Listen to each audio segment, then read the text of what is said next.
Shalom saudara-saudara, hari ini kita akan berselancar dalam kebenaran yang saya ambil dari kitab Matius pasal 2 ayat 1 sampai 2, di mana ayatnya saya bacakan bagi saudara. Demikian firman Tuhannya, Matius pasal 2 ayat 1 sampai 2. Sesudah Yesus dilahirkan di Betlehem di tanah Yudea pada zaman Raja Herodes, datanglah orang-orang Majus dari timur ke Yerusalem dan bertanya-tanya, di manakah dia, raja orang Yahudi yang baru dilahirkan itu? Kami telah melihat bintangnya di timur dan kami datang untuk menyembah dia.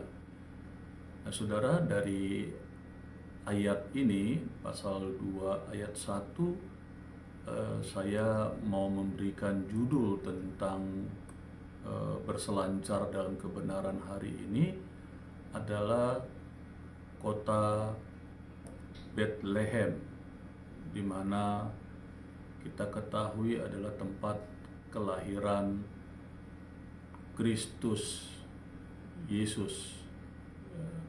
Jadi saya mau juga bisa memberikan penekanan judul berselancar dalam kebenaran ini adalah Bethlehem, tempat lahir sang raja. Nah, saudara-saudara, Bethlehem adalah sebuah kota kecil. Sebuah kota kecil yang kira-kira 9 km sebelah selatan dari Yerusalem. Ya, pada zaman itu saudara masih disebut juga Efrat atau Efrata, ya. Jadi pada zaman sebelumnya, ya, saudara, dalam Perjanjian Lama masih juga disebutkan kota Bethlehem adalah Efrat atau Efrata. Dan nama Bethlehem juga bisa diartikan dengan rumah roti. Nah, Bethlehem itu terletak di daerah yang subur, ya, cocok dengan namanya, ya, rumah roti, saudara. Dan Bethlehem terletak di atas sebuah tengah-tengah gunung, saudara, ya, cukup tinggi, kurang lebih 800 meteran, gitu ya, kurang lebih sekitar. Tapi tepatnya, saudara, Bethlehem itu tingginya sekitar 765 meter, saudara. Kalau berdasarkan hitungan kaki, 2510 kaki di atas permukaan laut. Nah, kota ini terletak sekitar 10 km di sebelah selatan Yerusalem.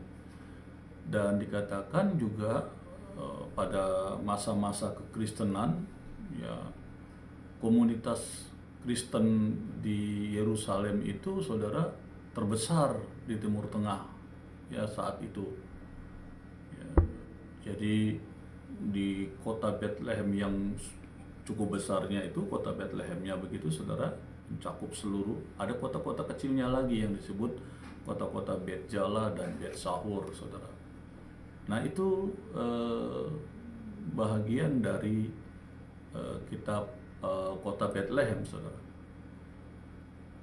Nah, Bethlehem juga terletak seperti di sebuah stadium, saudara. Kirinya kiri kanannya ada punggung gunung, saudara. Jadi kalau saudara ada di kota Bethlehem itu, saudara akan bisa melihat sebuah lembah.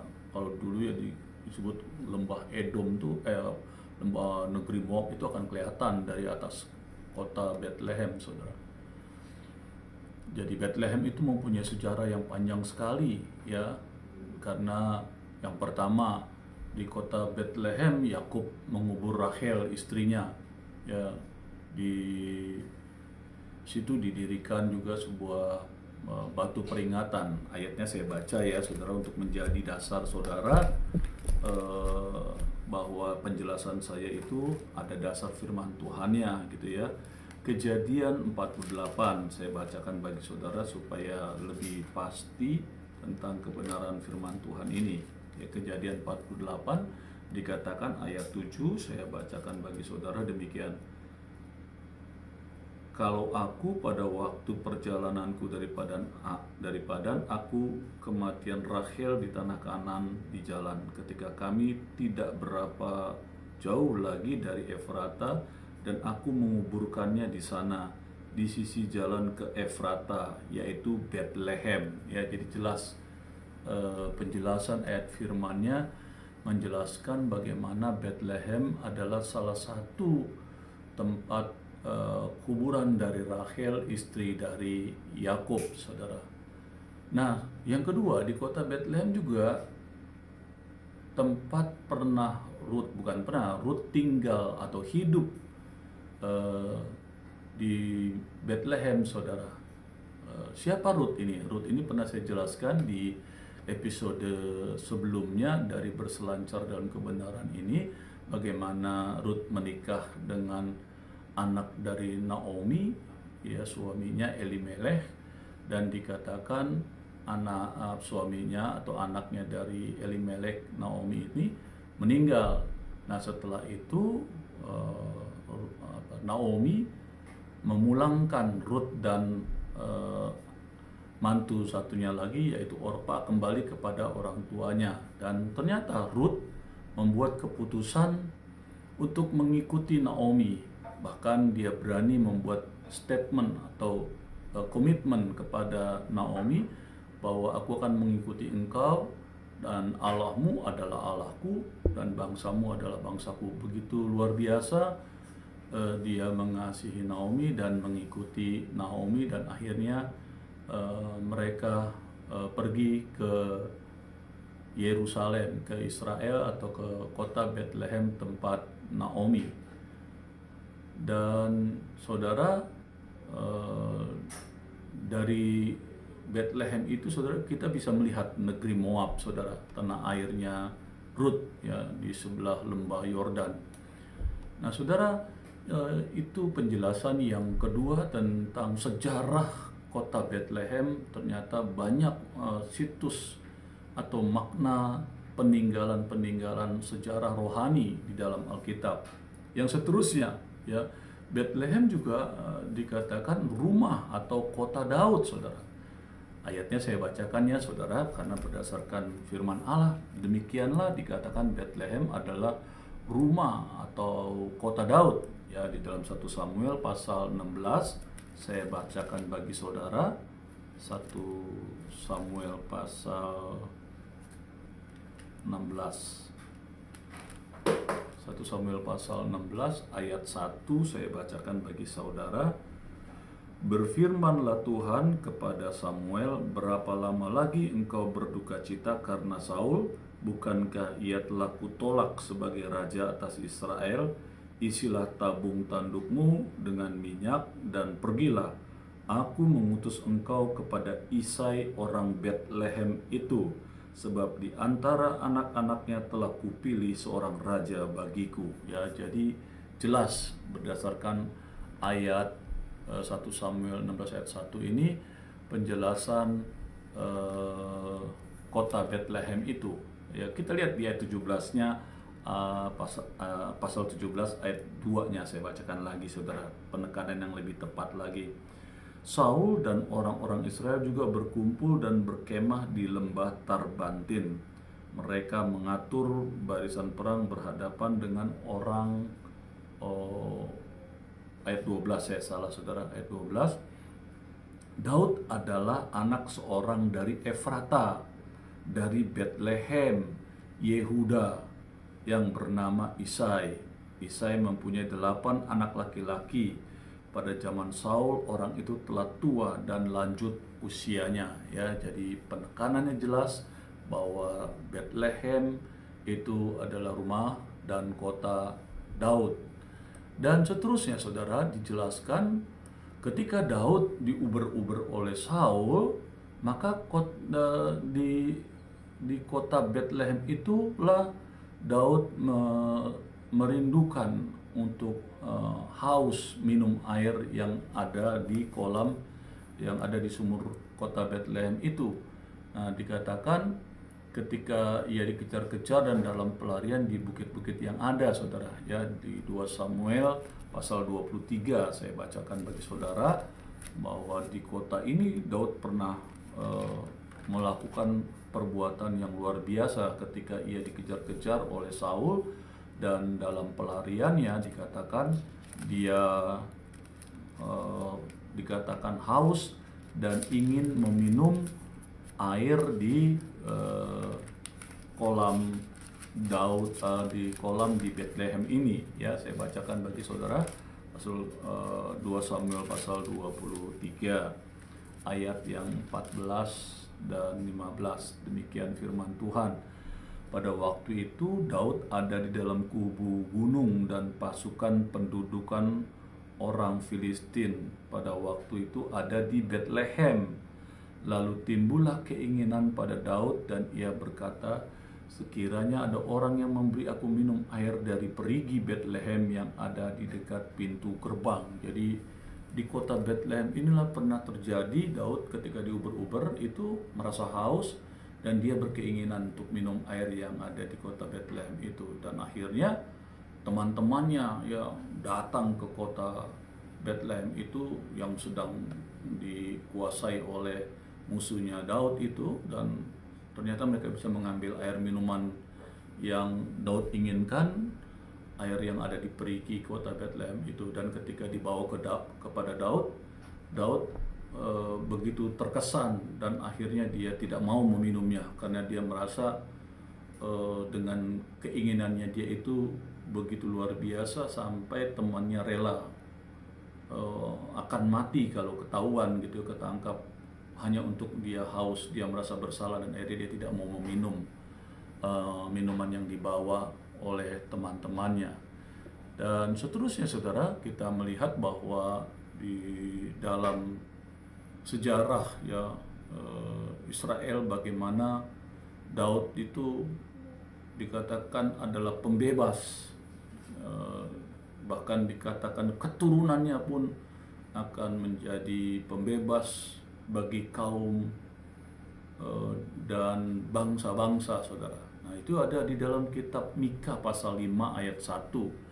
Dikatakan demikian, tetapi engkau hai Bethlehem Efrata, hai yang terkecil di antara kaum-kaum Yehuda, daripadamu akan bangkit bagiku seorang yang akan memerintah Israel, yang permulaannya sudah sejak purbakala, sejak dahulu kala. Jadi dari kitab Mika pasal 5 ayat 1 inilah penjelasan dari kota Daud ini akan lahir seorang Mesias yang dinubuatkan. Ya, jadi ini begitu luar biasa sejarah kota Bethlehem ini dengan situs-situs yang begitu luar biasa ya, yang tadi saya sudah jelaskan.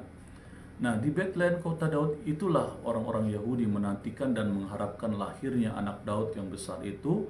Jadi di kota Bethlehem ini juga orang-orang Israel menanti-nantikan kelahiran Mesias, tapi Mesias yang mereka harapkan berbeda dengan Mesias yang kita percayai, saudara ya. Ya, ketika Yesus lahir dan ternyata mereka tidak mempercayai Yesus, saudara. Itu perbedaannya. Nah, tapi secara prinsip mereka juga menanti-nantikan kelahiran Mesias itu di Bethlehem. Ya, dan di Bethlehem juga mereka mengharapkan datangnya sang Mesias itu, saudara, ke dalam dunia. Nah, itu saudara yang terjadi, walaupun dalam kenyataannya mereka begitu lahirlah Mesias, mereka tidak menerimanya. Jadi sisi perbedaan itu antara kekristenan dan Yahudi, saudara. Nah, saudara-saudara, juga kalau kita perhatikan di kota Bethlehem itu, kalau kita lihat di acara-acara Natal, bagaimana gambaran tentang kandang ternak dan palungan tempat makan sebagai tempat kelahiran Yesus, sepertinya indah, bagus, dan real, saudara. Tapi kalau kita perhatikan dengan baik pada zaman itu, bahkan ketika itu ada seorang penulis atau bapak gereja kuno yang luar biasa, yang besar, namanya Justinus Martir, saudara. Justinus Martir mengatakan di tahun 150 Masehi ya, yang dikatakan dia dari Bethlehem, saudara. memberitahukan bahwa Yesus dilahirkan di sebuah gua dekat Bethlehem. Ya, jadi ini menjelaskan bahwa rumah-rumah di Bethlehem pada waktu itu, ya, kalau saudara pernah ke sana, saya pernah ke sana, saudara. Jadi saya sedikit tahu kondisi apa kultur tanah yang ada di sana, atau bangunan-bangunan kota yang ada di Bethlehem itu. Jadi saya pernah mengunjungi. Apakah itu yang sesungguhnya kota Bethlehem, dan setidaknya sejarah telah menuliskan di situ adalah kota Bethlehem. Apakah tempat gua itu adalah tempat Tuhan Yesus, saya juga kurang tahu, ya saudara. Tapi kami kekristenan sudah menetapkan disitulah tempat kelahiran Tuhan Yesus. Nah, tapi bentuk yang kita sering lihat di sejarah, di acara-acara Natal, ya, baik dari berbagai aliran yang ada, Katolik, Protestan, dan yang lain-lainnya. Kalau kita lihat diorama yang ada, Yesus di sebuah goa, ada binatang, terus ada hewan, ada kandang, ada palungan gitu, ya. Itu sepertinya indah dan bagus, tapi sebenarnya itu adalah satu tempat kandang binatang yang kalau di zaman Tuhan Yesus tinggalnya itu di bawah atau dekat dari rumah utama, ya, pemilik gua untuk binatang itu. Nah, saudara, itulah yang ternyata sekarang dijadikan gereja, saudara, ya, dijadikan gereja yang disebut gereja perawan, saudara, ya. Itu didirikan kurang lebih tahun 300-an, ya, oleh Kaisar Konstantin, karena ketika itu orang tua, ya, dari Kaisar Konstantin yang bernama Helena, yang dikatakan sangat mengasihi Tuhan Yesus, bermimpi, saudara. Di dalam mimpinya dia melihat gua, tempat di mana Yesus dilahirkan. Nah, berdasarkan mimpinya itu dia menemukan di tempat itulah gua itu, dan akhirnya didirikanlah gereja perawan di tempat itu. Nah, di sebelahnya itu ada gua yang diperkirakan adalah tempat Tuhan Yesus dilahirkan, dan saya pernah mengunjunginya, saudara. Sampai hari ini gereja perawan itu ada, saudara, tempat Tuhan Yesus dilahirkan. Nah, saudara-saudara, dari gereja perawan itu, saudara, ketika kita melihat bahwa Kristus Yesus itu lahir di tempat itu yang sekarang menjadi sebuah gereja yang luar biasa, kita bisa melihat betapa karya Tuhan yang indah. Satu kota sebelum Tuhan merancangkan kelahiran juru selamat dunia itu, ada satu rancangan yang indah dari sebuah kota yang bernama Bethlehem itu, yang ditetapkan oleh Allah. Dan kota itu bukan sebuah kota yang sembarangan saja, tapi sudah ada bahagian-bahagian atau sebuah cerita sejarah yang begitu indah tentang kota Bethlehem. Ya, meskipun demikian, ada satu hal yang menarik, bahwa gua tersebut sekarang telah menjadi simbol, ya, tentang kesediaan Kristus yang adalah Tuhan dan juru selamat untuk merendahkan diri di hadapan Allah dan manusia untuk keselamatan saudara dan saya. Demikianlah hari ini berselancar dalam kebenaran, penguraiannya dalam Matius pasal 2 ayat 1-2 tentang kota Bethlehem, tempat kelahiran Sang Juru Selamat. Nanti episode seterusnya kita akan mendapatkan penjelasan yang kedua dari Matius pasal 2 ayat 1-2 ini dengan berseri. Terima kasih, Tuhan Yesus memberkati.